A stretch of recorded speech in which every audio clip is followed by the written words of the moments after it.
Hello everybody, it is me, Real American Politics, here today with a new video. And today, we ought to discuss what the Senate map is looking like now that Ruth Ginsburg has just passed away yesterday. So the reason I want to make this video is because a lot is going to change because of Ginsburg getting cancer and dying. Because, right, it helps kind of both parties. It's going to probably explode turnout for conservatives. It's probably going to explode turnout for pro-choicers. But I do think at the end of the day, it's going to help conservatives and Republicans more. Because majority of the nation is pro-life. Like, 75% of the nation is against, all abortion. They're only for, like, some and very necessary abortion. Like, the life of the mother is in danger. But after that, they are fairly pro-choice. I mean, pro-life, I should say. So we gotta take a look at what the Senate map's gonna look like now. And Red Eagle made a video on this, I believe, 2 days ago. It was a terrible Senate map. And I'm gonna explain why after I make my Senate map. So yeah, first of all, we gotta fill in the safe Republican states. So Alaska's safe. These are all safe. Kansas could get within 10, like Red Eagle said, but it's not. Kansas is going to go to Marshall by probably 10, probably 10 and a half. Oklahoma's safe. Cornyn's going to win probably by 15. All of these are safe states for the Republicans. And this is pretty much all the safe states for Republicans. These are pretty obvious. Don't give me the nonsense that Kentucky is competitive or Alabama, that Doug Jones has a chance.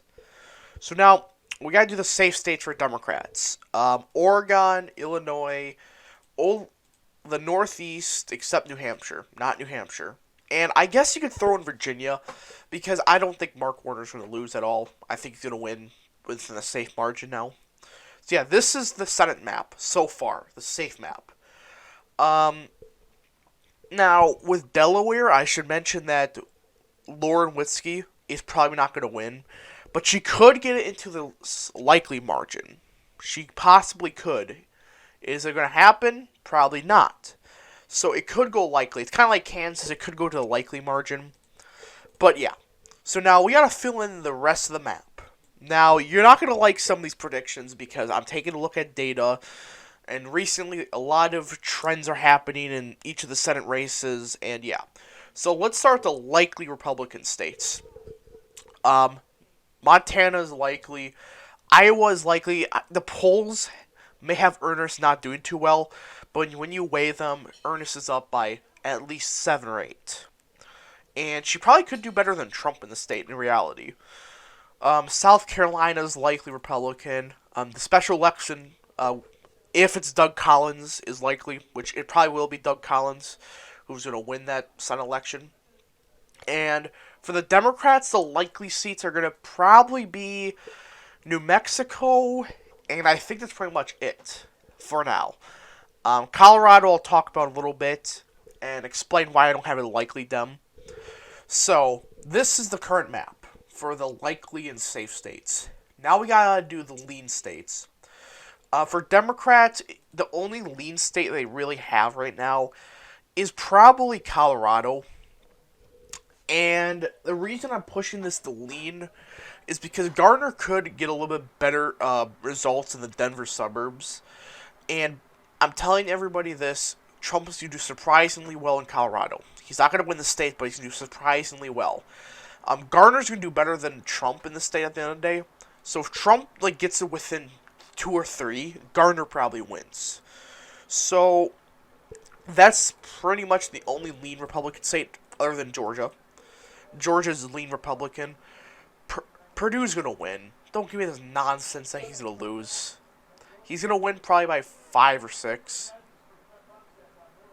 And that's pretty much it for the lean states. Now we got the tilt states.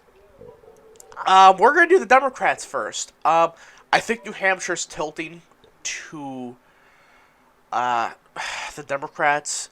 Again, with Trump on the ballot, that probably helps the Republican there. But at the end of the day, I don't see Republicans winning the state unless Trump wins the state by a point. Then the Republican would probably win the state. Now we gotta do the Republicans. Now this is where things are completely shifted on the entire map. Alright, so we're going to start in Maine. I disagree with Red Eagle. I think Susan Collins will win. Ranked choice voting will help her at the end of the day. And like it or not, the pro-life people in Maine will probably go to Susan Collins at the end of the day. Yes, she's pro-choice, but she's more pro-life than Gideon. So end of the day, they probably go to Susan Collins, and you already got a Senate majority. Now you got Michigan. I personally think Josh James will win the state within a half a point. He may do better than Trump. He may get a point. Who knows? But I do think he will win. I'm telling you this for a fact. With the recent polling, when you weigh it, James is either within one of Peters or winning by a half point. So I recommend people to watch out for James possibly winning. I think he will win the state. Same thing with Minnesota. I'm telling people this for a fact. Lewis is doing surprisingly well. When you weigh the polls, he's going to do better than Trump in the state.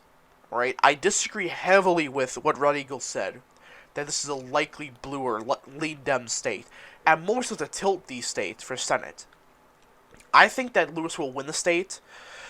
Basically, if Trump wins the state, Lewis wins it for sure. Because Lewis probably a quarter of a point better than Trump does in Minnesota.